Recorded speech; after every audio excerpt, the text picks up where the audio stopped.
Bonjour, c'est Dr Lins. Donc, je vais vous parler sur cette vidéo d'aponévrosite plantaire ou fasciite plantaire ou encore épine calcanéenne, ce qui est un mauvais terme, j'y reviendrai. Donc, l'aponévrose plantaire, qu'est-ce que c'est? C'est cette structure qui est tendue sous le pied et qui agit comme un amortisseur longitudinal. Donc, je m'explique, le pied, c'est une sorte de triangle comme ceci. Voilà. Et donc, quand on va mettre le pied par terre, le triangle va en quelque sorte se tendre et tirer sur cette structure qui est dans la plante. Alors on peut la voir en mettant les orteils bien en arrière, en tirant bien sur le pied comme ça, et donc c'est cette espèce de cordon qui vient se tendre ici sous le pied. Donc ça s'attache au niveau du talon, et ensuite ça part en éventail comme ça, et ça va s'attacher à la base des orteils.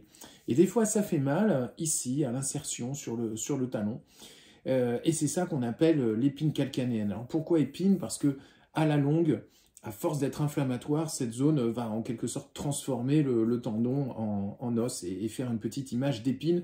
Mais ce n'est pas une épine qui vous pique, ce n'est pas à cause d'elle que vous avez mal, c'est parce qu'il y a une inflammation ici qui vient du fait que ça tire trop fort à cet endroit-là. Alors ça va tirer trop fort quand ça devient trop raide, avec l'âge par exemple, ou parce qu'on n'est pas bien hydraté, ou parce qu'on s'est mis à faire du sport tout d'un coup, sans s'entraîner auparavant, sans s'étirer.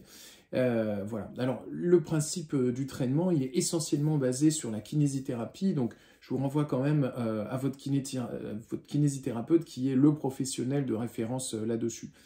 Ce que vous pouvez faire, vous, et c'est très important de le redire, c'est que le travail chez le kinésithérapeute, à moins que vous soyez marié à un kinésithérapeute, c'est pas tout le temps, tout le temps, tout le temps. Or, c'est très important de faire ces exercices tout le temps, tout le temps, tout le temps, même quand on est chez soi, même quand on n'est pas avec son kiné.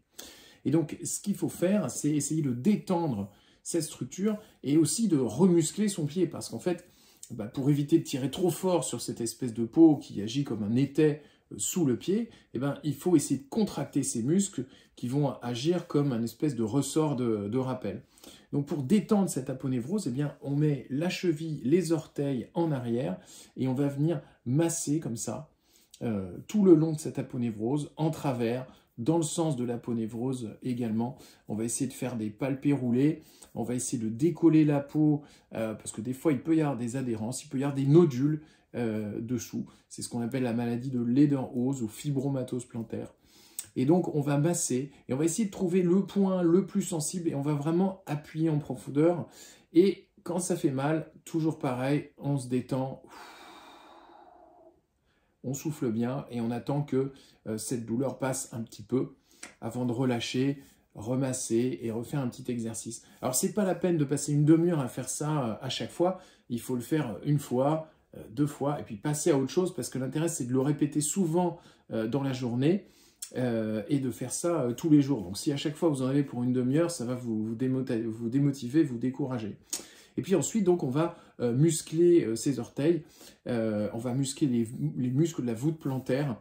Et pour ça, je vous renvoie aussi aux vidéos intitulées métatarsalgie, donc parce que ce sont les mêmes exercices qui vont viser à redonner de la force en appui plantaire sur les orteils. Voilà, j'espère que cette vidéo aura été utile pour vous et qu'elle permettra de faire le lien entre ce que vous faites à la maison et ce que vous faites avec votre kinésithérapeute qui, je le répète, reste votre professionnel de référence là-dessus et qui pourra aussi pratiquer d'autres techniques comme les ondes de choc radiales qui visent à améliorer la circulation sanguine autour de cette zone pour aider à la cicatrisation de cette structure, donc l'aponévrose plantaire. Voilà, bon courage à tous et à bientôt.